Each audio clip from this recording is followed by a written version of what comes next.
Mosey on in. I want to welcome everybody back today for the last Y&How of the 2023 season, 2022-23 season.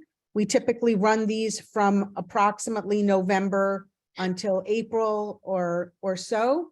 And if they are fun and you like them, send me ideas for next season so we can get new topics to talk about.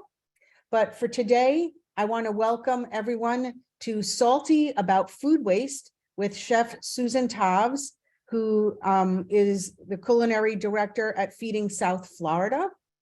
Just for those that might be new and don't know about Growing Climate Solutions, Growing Climate Solutions was established in 2019 in Southwest Florida with the goal of building climate awareness in our region and bringing together a network of institutions and stakeholders that are going to help create that awareness, focus on protecting natural assets to create greater climate resilience, and to empower residents and businesses in our region to support and engage in equitable solutions.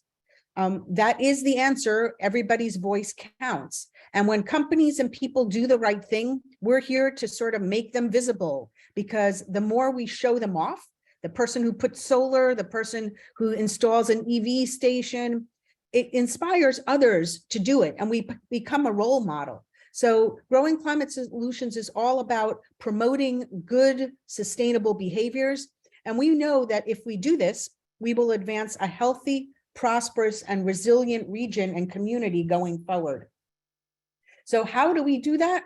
For those that might be new, Growing Climate Solutions is focused in 3 different areas. We do education like the Compass series or this Y&How series. Bridget and I go out to meet with HOAs or clubs or schools. We also work as project experts or, consultants for organizations that may want to do an activity and don't know how to get their hands around it. We've been facilitators for the Compact. We've worked with different project initiatives. And finally, we continue to communicate ourselves through our monthly or bi-monthly newsletter. The newsletter went from every other month to monthly. I hope you're receiving it. If not, sign up. We keep track of our social media accounts, and in those communications, we post other opportunities from partner organizations that might be interesting for you guys. So why the Y&How? What's unique about this? Well, we found out that our stakeholders, they don't just want the big picture, that's important, but they want to know how to do something tomorrow. Like, what can they do when they hang up the phone or at the end of this presentation that they can implement? So that's where the name comes from, why we should be doing this action and how to actually do something. And these topics are pretty specific. Tonight or today, we're talking about preventing food waste, and they're local in nature because not everything that happens in Washington or in California really apply here. So we try to find people right here in Florida that are experts in these topics and introduce them to you and build them into your network. So as you all know, we're on Zoom, and we do this workshop meeting style, not webinar. So we can hear and see you if you don't turn off your microphones and video. So for the beginning part of the presentation, when Chef Taves is speaking, we ask everybody to please mute their mic so we don't hear the dog barking or the doorbell ringing. And if you want, turn off your video camera. After, when we get to the Q&A, please turn on your cameras and your voices so we can ask good questions and have a nice conversation. So without further ado, I want to introduce Chef Susan Taves. Originally from Chicago, Susan owned a boutique catering company for many years before moving to Austin, Texas for about 4 years. And now she is in Boynton Beach, Florida, where she is director of culinary for Feeding South Florida. She is a trained chef, both in savory and pastry. She holds a bachelor's degree in English, literature, and a Master of Science in Hospitality and Management with a focus on food waste solutions. Without further ado, let me turn you over to my colleague, Susan Taves. And Susan, you can pull up your presentation. I will do. Hi, everybody. Thank you for joining us today. I'm very excited to be here. Let me just share my screen with you and we can get started. Is it shared? It's shared, and you may just want to kick off the slideshow. Yep, will do. Got it. I will do that as soon as I can see it. There we go.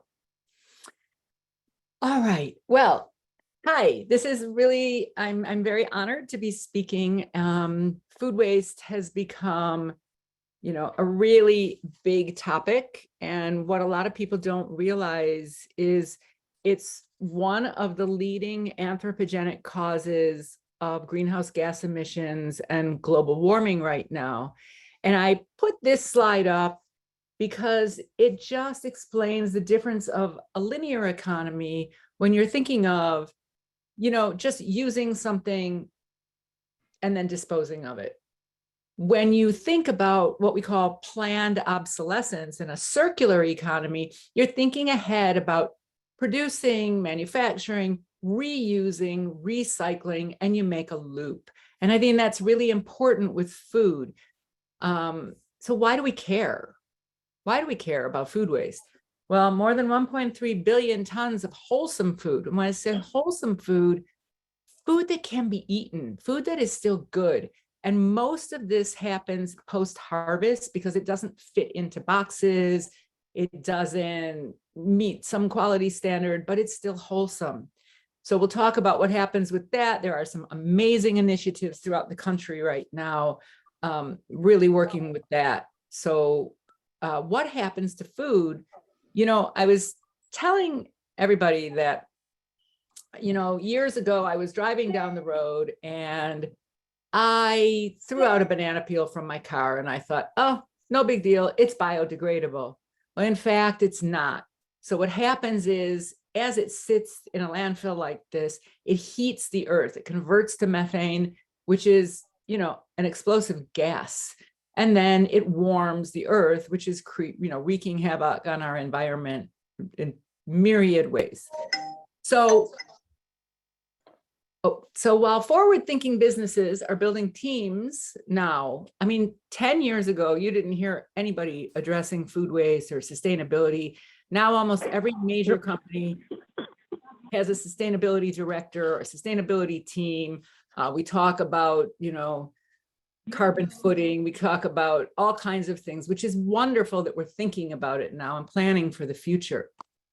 There is a lot you can do. I put a link on this, and I know that my wonderful hosts will send this out and you can go. It's the USDA website, which will just tell you a little bit more about it.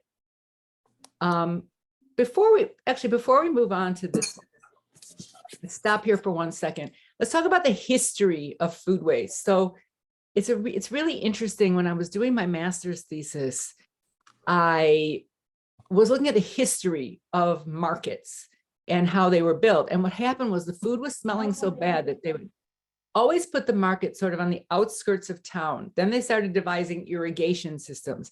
And then the stench became so bad that most, I'm talking about outdoor food markets, would start building them like 3 miles out of town, and they were really hard to reach. And then we started having garbage pickup, but it was still being dumped somewhere. So urban planners were dealing with the exact same issues and questions and looking for solutions in the 1920s as we are today. And I find that very telling, that it wasn't a great concern until recently. What can we do at home? So we think, oh my gosh, this is big business. These are hotels, resorts, this is food service. What can we do? So we can do a lot, actually. We can really make an impact. These are just a couple things where I put, let's get scrappy. So we take our scraps. For instance, banana peels, really good for cleaning off the leaves of your plants. And it leaves a little bit of an oil and it gives them this great sheen. It's amazing. I put up a recipe for fakin' bacon, which is banana peels. They should be very, very ripe. I've done it. They're good. They're not for everybody. If you love bacon, it's going to be a problem. But if you're looking for something a little different, it's great. Thoran is an East Asian dish that can be made with a plethora of vegetables, cabbage. I've seen it with okra, but they do use their banana peels. So in a lot of developing countries, well, in all countries, actually, there are people who just use every part of the plant and they don't want to throw it out. So what they do is they soak the banana peels, they chop them and they soak them in water with a little bit of vinegar.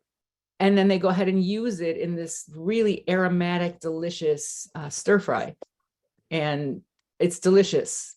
Anna was mentioning that my last position was as an executive chef in Austin, and Google was our client. I was on the food team for another company, but Google was the client.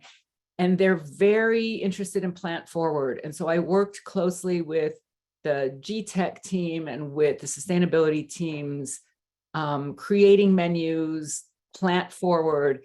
And plant forward means a plant focus. It doesn't always mean vegan. It just means let's start talking about plants more. How can we use them? How can we use every part of the plant? Which kind of leads me to, well, it didn't lead me. That was a bad segue. Sorry, guys, but let's keep talking about waste not, want not.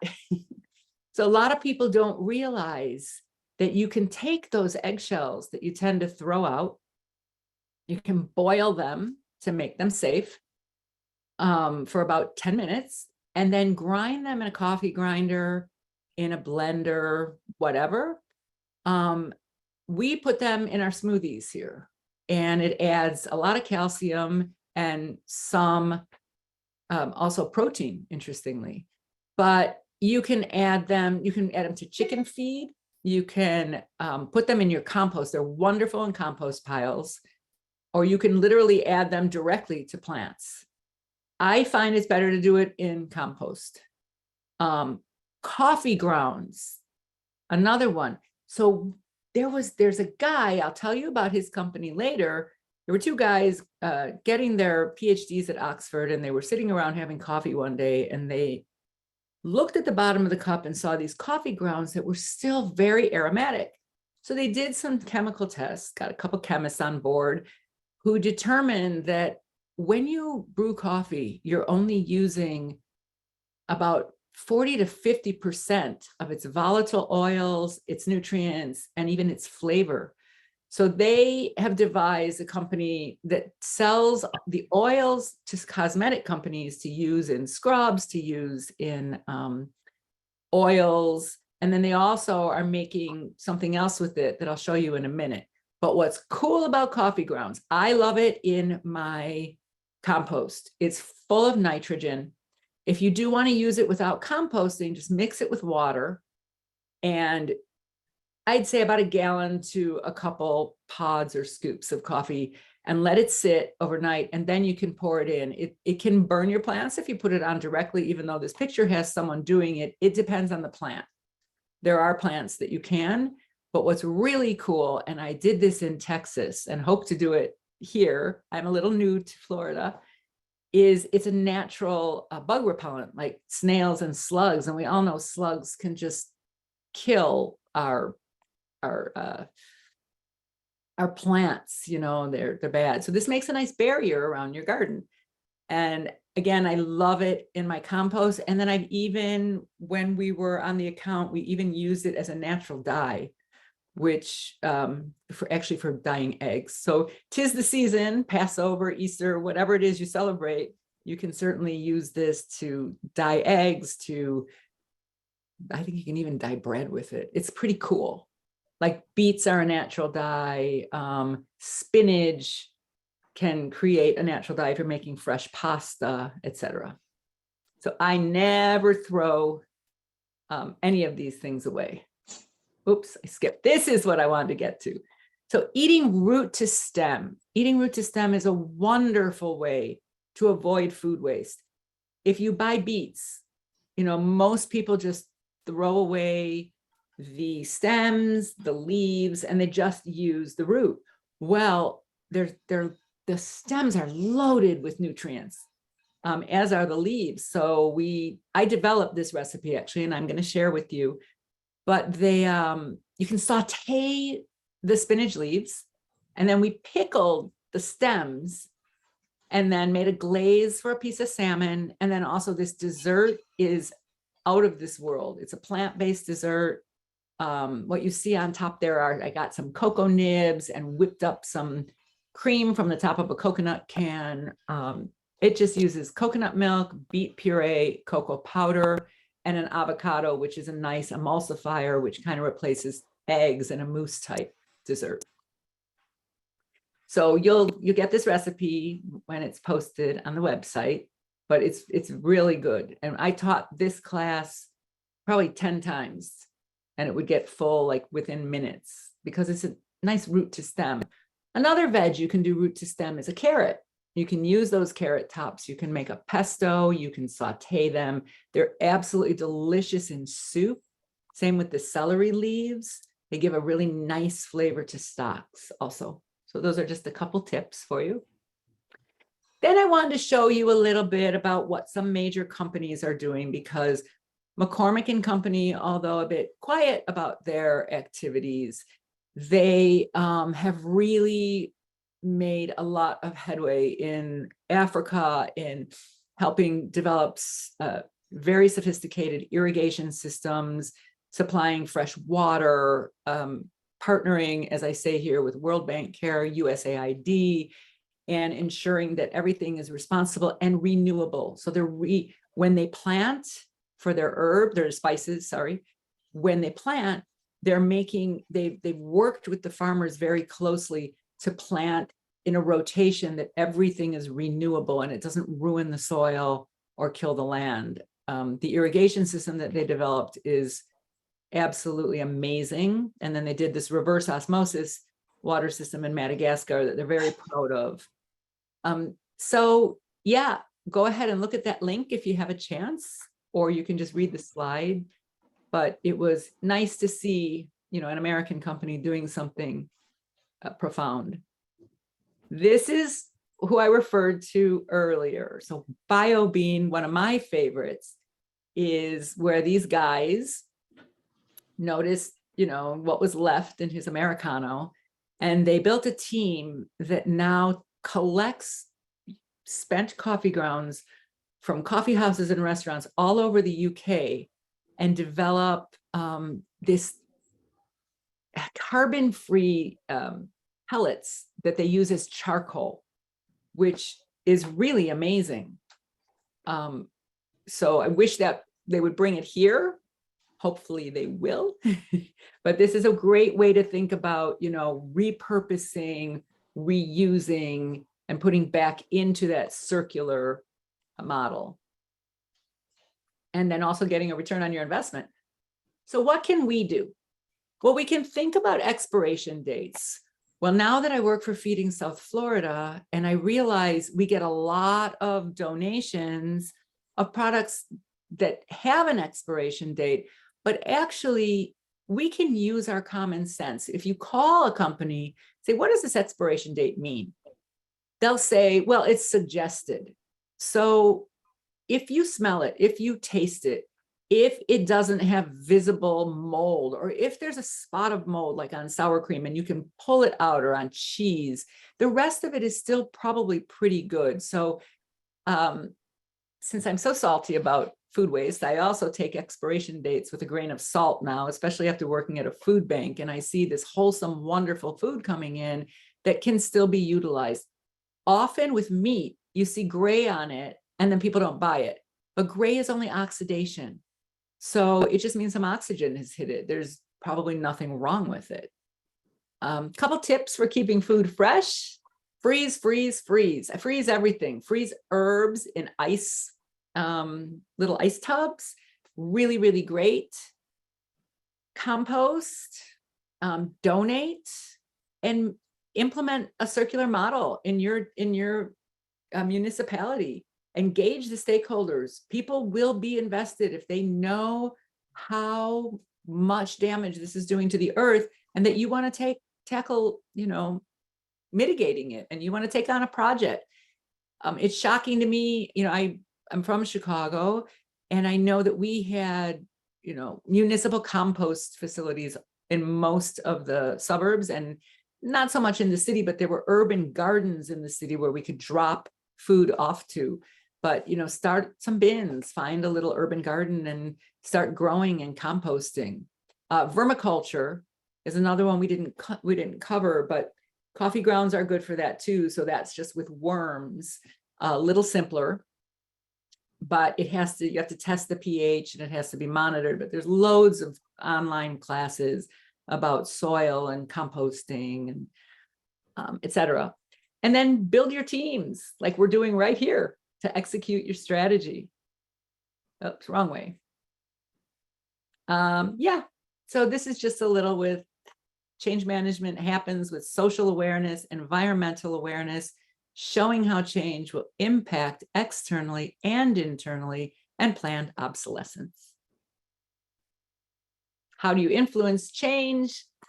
Well, what we're doing here, understand the needs, and the demographic changes, analyze the impact of the necessary change. If it's simple, people will do it. If you leave a little bucket at their door and they just have to fill it with their food and you collect it, they'll do it.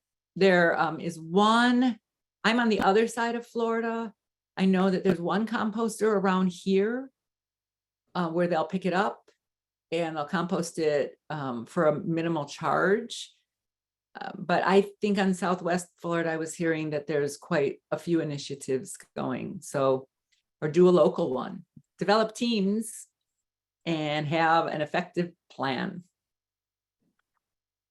And let me just go through these really quickly so you can just see what we covered here. And now I'll stop sharing. And I think I'm 4 minutes early. I think I'm stopping sharing. Yes.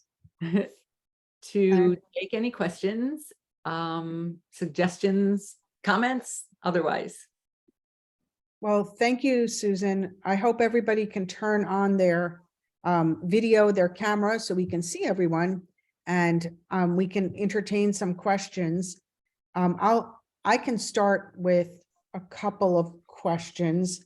Other than freezing, a couple of things come to mind that maybe you could talk about is how do you preserve, like, are there any tricks about preserving things in the refrigerator before you freeze them that we should know? And how do you manage a refrigerator and, recipes call for half of something or another half of, or 1 cup of this, and then you open it up, but you don't necessarily know what to do with the remaining amount, and it sits in the fridge. And unless you're a master of mixing things into new combinations, do you have any tips for how to menu plan so that you use like the ingredients before they go bad? So I do. So I think cross-utilizing is really key. I think that, for instance, buying a bunch of beets, if you're only cooking for 1 or 2, which I often am. If you're cooking for 5, you may get 3 bunches of beets, and then using, as a glaze, sorry about that, using it as a glaze, using it as part of it as a dessert, and making sure that you use those stems. I wanted to put up the recipe, but it's so long that I didn't, but there's an amazing watermelon rind salsa where you pickle the rinds. It's very Southern, and I never knew about it until recently, well, within the last decade. And so we did it at Google. We had this huge vat of pickling watermelon rinds, and then you take the really hard green part, compost that, and then make a salsa out of it. So there's usually something you can do with whatever is left over. If not, compost. I have a kitchen composter. It's a kitchen counter composter. I know Vitamix makes one. I bought the Lomi, L-O-M-I. I didn't put the link here because I didn't think we were about advertising. I can certainly add that if you're interested. It's costly, but I'm so invested in this that, for me, buying the worms and tumbling with my job just got to be a little cumbersome. So this has a pellet that has the enzyme. It's about $500. It's going right now. It's constantly on. You fill it up, you make compost, you can test the pH. I just put it all around my plants. Donations, if you don't use it all, we love your donations. If you have, fresh produce, cans, most food banks will take them. But I love the idea of portioning. I'm going to say a couple things, and then I want to take more questions to Anna's question. I don't like the refrigerator because it has a tendency to stale things, to make things go stale. So like if I buy a loaf of bread and I know I'm only going to use half of it, or if I make a loaf of bread, I'll freeze half and I can use little pieces of parchment to make them individual so that they don't stick together, and then take it out the morning of.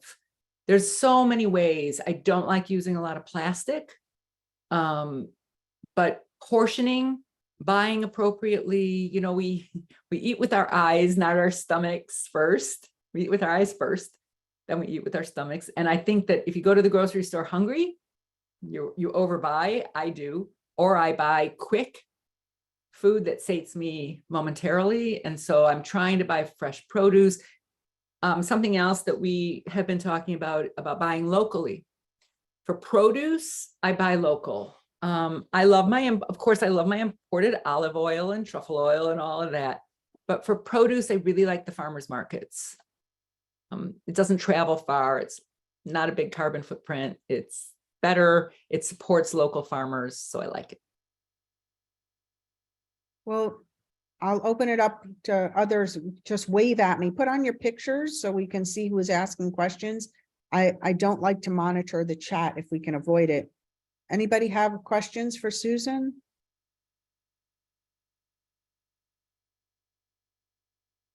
Anybody waving there? Well, then, Hear from you. yeah, we're supposed to have a discussion. If not, I'll pose another. Yeah, go ahead, Beth. Well, I just want to say it's outstanding what you're doing, passing the knowledge on. I mean, it's all we can do to help, you know, if it's just constantly learning and teaching and trying, and you're just a great inspiration for someone who, you know, I'm still getting used to like social media. I feel like I'm very old school, but I really am always just so impacted by people that will get on and speak to a large group and just teach us that it is possible, it is doable. There's great recipes. Those recipes look amazing. And I mean, it's definitely doable. So we can do it. And I just thank you so much for taking the time to teach us. That means so much to me. Thank you. I'm going to ask a kind of obvious question because you're a proponent of freezing. The debate is in my house, one, how long can it stay in the freezer? And I always say once it's it's cryo, it matters not. It can stay for a really, really long time. Others believe that even in the freezer that you have to throw it out in 2 months. And the second follow-up question is, what can't you freeze? Are there certain things that just don't freeze well because they lose texture? So this is a very interesting question. So I would never tell you how long you can freeze anything because we get into all kinds of legal issues and food issues, sanitation issues. Most of us are not going to be cryovacuuming. You're lucky if you can, which means for those of you who don't know, it's pulling all the air out. And so it can you even see things in the refrigerator section. At work, we have a 3-month policy. We don't cryovac. We have meals that are frozen. Again, look at it. If you see a lot of freezer burn and crystals growing around it, you know, you probably don't want to eat it. For the most part, you can freeze things a long time. Things that don't work so well. Things that don't work so well, apples, things that turn to water. But then you have applesauce. So there's still a way to use it, but pears, a lot of stone fruits don't freeze really well. However, if anything that you put in some port will hold up, some honey, because liquor doesn't freeze. And so it'll stay in your freezer without completely freezing, and it'll maintain its integrity a little bit better. What's good about herbs is that when you freeze them in ice cube trays, the ice cube actually protects it. Like basil is a great one. Cilantro loses a bit of its flavor. I do want to talk about one more thing, but I really need to talk about Michael. Michael, that is awesome. I started doing that because I am so anti styrofoam. Like everywhere in Florida, it's banned in so many places. And when I moved here, everything in restaurants is styrofoam, which I can't believe a place that relies so heavily on tourism and keeping your water clean, would use it. But hey, environment is such a big, to me, it should be the issue in Florida. And so it's kind of sad to see it. So I love this. I bring my own biodegradable little brown boxes that I get wholesale. You can probably get them online. And that, yeah, I do the same thing. I love that so much. I always bring my bags too. The first couple of times I brought paper bags to the grocery store at Publix, they looked at me so quizzically. And one lady said, thank you. One of the cashiers said to me, thank you so much. We don't get that much here. And I see all of these plastic bags. You guys, we have to fight this. I mean, most states, California, Illinois, have a ban. It's illegal. Well, just to add on, one of the issues that while we all, find Publix a pleasure, as they like to say, and it's easy to go there, they have increasingly packaged their produce on styrofoam trays and in quantities that they set. Like you go and you can't get zucchini unless it's a 3-pack, or you can't buy peppers unless you're buying a 4-pack. They don't make it convenient to buy the portion that you need. And I think it tends to create additional food waste, especially in smaller households where there's no way to consume that amount of food. Another comment to your point, Michael, about taking back leftovers from a restaurant. If you've noticed, and I'd like to see who agrees with me, we used to call it a doggy bag. But I think that terminology is fading away. And I do appreciate us getting rid of that, because denigrating leftovers for animals makes it sort of like, well, we shouldn't be eating that. It's already used. And we have an issue with things that were used or are associated as animal feed. And calling it a doggy bag makes it harder for people to accept that it's perfectly okay to bring it home and consume it yourself. So language matters. And I'd like to see if anybody sort of agrees with, are there other terms? This is why it's a workshop. Are there other terms around food that we have to think about how it sets up a paradigm for waste? I don't know. I want to just say something there. If I can eat as well as my dog, I'd be really happy. Because my dog, has all kinds of special food and organic this and like, I don't know. I think it's kind of it's kind of a stamp of nobility that it's called a doggy bag. But I'm not making light of what you're saying. I hear what you're saying, that it became, oh, it's for the dog, but I don't think people use it for their dogs. I think they eat it. You guys, what do you think? Absolutely. We always eat the leftovers and take them home. I learned that growing up in Germany, born 1946, where food was scarce after the war. So food was highly valuable in our household, always. So I grew up with never throw any food away. There's a way of reusing and adding to other meals. So we just need to get aware of it and change our attitudes. And our kids come and check our boxes and tins, which are outdated, and they get them out and we put them back in the shelf when the kids leave. Because as you said, Susan, it's absolutely correct. that even medication, sometimes we have talked to pharmacists, can be still used 2 years after expiration date. Wow. Yeah. So they just want you to buy more. That is often the case in food as well as all items we use, which they say they should have an expiration date. Be very cautious and don't get trapped by the big corporations. Thank you very much. Vielen Dank. Danke. Are If there there other? isn't another question, I wanted to just tell you guys, when I did my thesis, real quickly, if you're interested, what some big companies are doing and what they're doing in Europe is very interesting. So I identified 3 ways to mitigate food waste and to use food that was getting thrown out rather than putting it in landfills. One is donations. And in Austin, there was a place called Angel Food Kitchen, where they collected all leftover food from all over the city's restaurants and food services.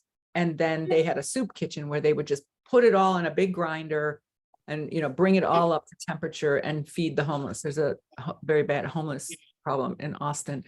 And then, so donations are great.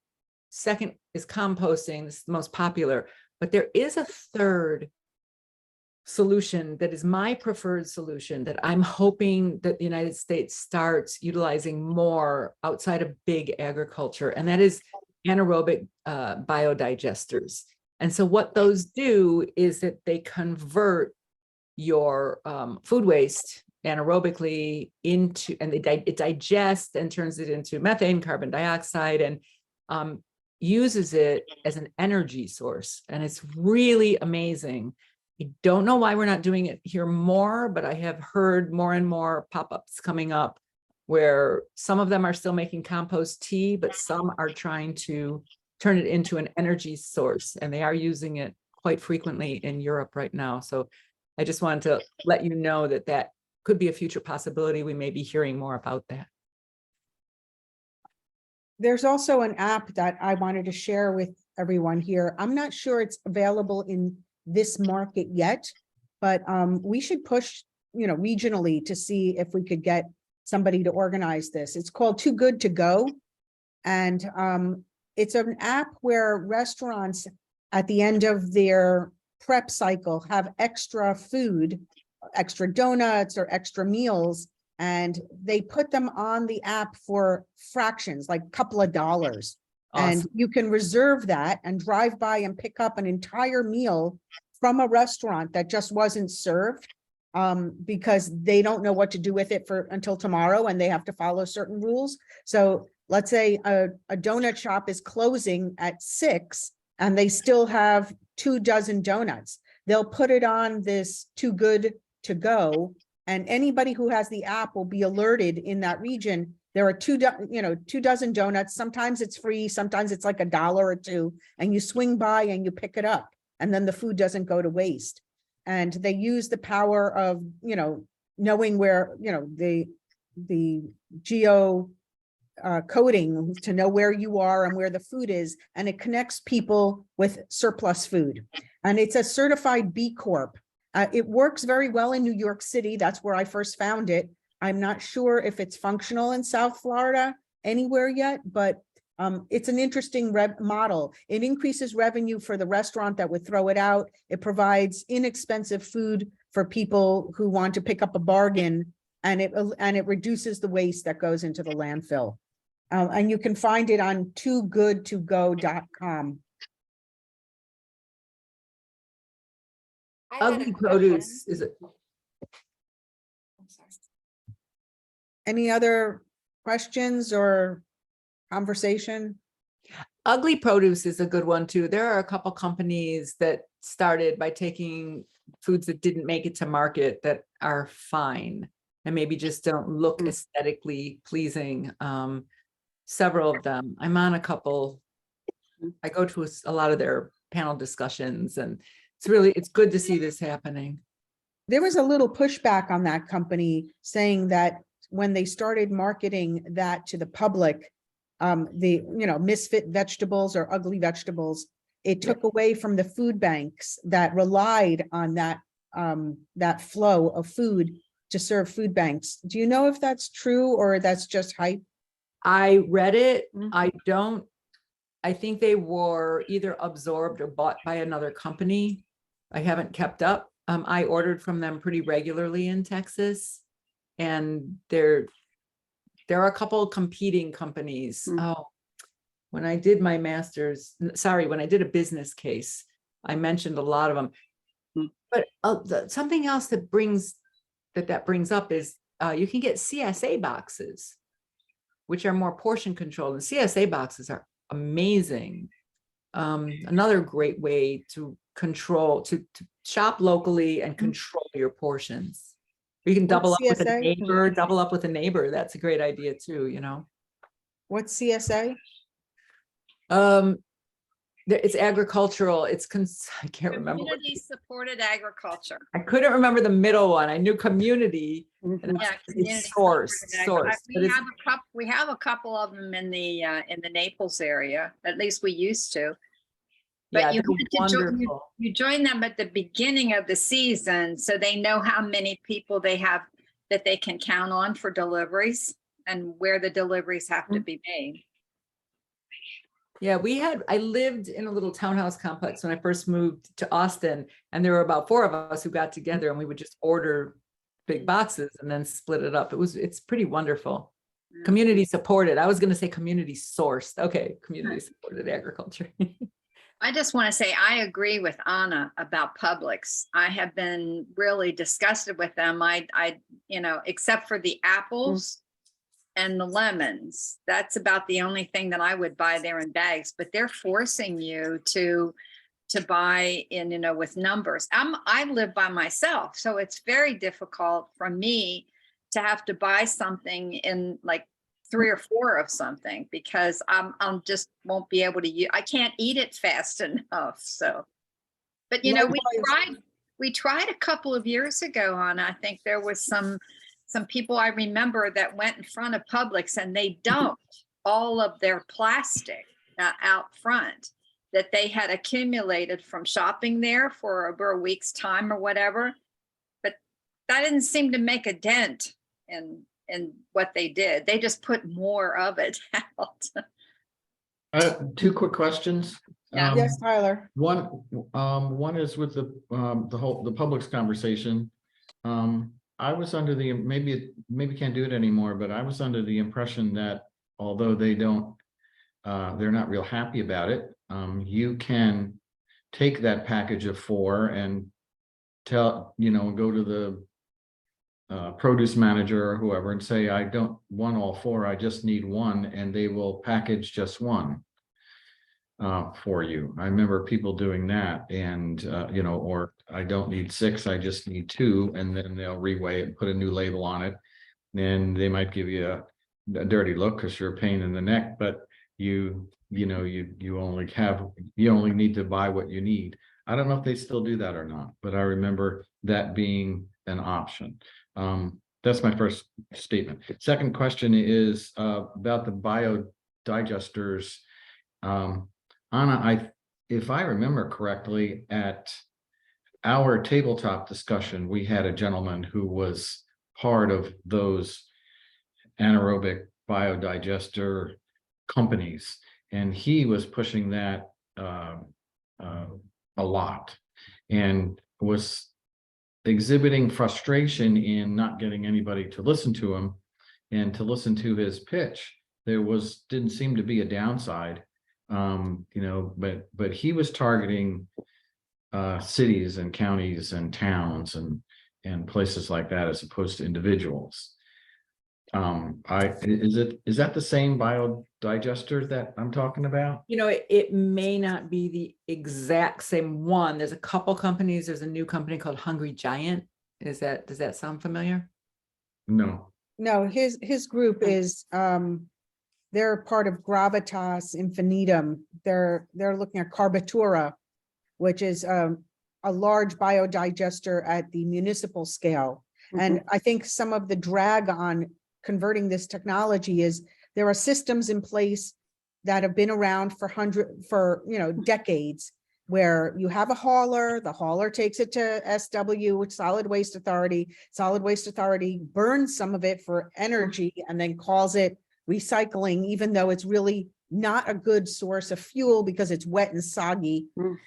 But they have the trucks, they have their systems, and diverting that waste to an unknown technology in a new location takes a lot of guts. And very few municipalities are willing to underwrite or take the chance of losing the established system of waste disposal. Oh, okay. So that is part of his challenge. But there are systems that create much better outputs than what we do with our current waste system, for sure. Excuse me, I would like to say that I recently found out that Lee County is doing this in their Buckingham facility, Trash to Energy.